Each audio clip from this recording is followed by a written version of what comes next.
Today's advice: never allow someone to treat you poorly just because you love them. Madalas kasi wala na tayong pakialam sa nararamdaman natin. Basta alam mo, mahal mo yung taong mahal mo.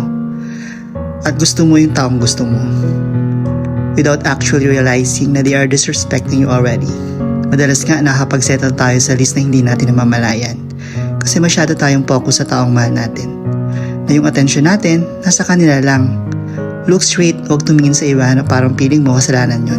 Yung pala dahil sa sobrang pagmamahal na binibigay mo sa kanya, dahil feeling mo deserve niya, ikaw na mismo ang hindi nakakakuha ng pagmamahal na deserve mo. Well, gets kita sometimes. You know, ang hirap maging matalino pagdating sa pag-ibig. Parang umpisa pa lang, kahit alam mong talo ka, susugal ka eh. But sometimes you have to forget what you feel and remember what you deserve. Never allow someone to treat you poorly just because you love them.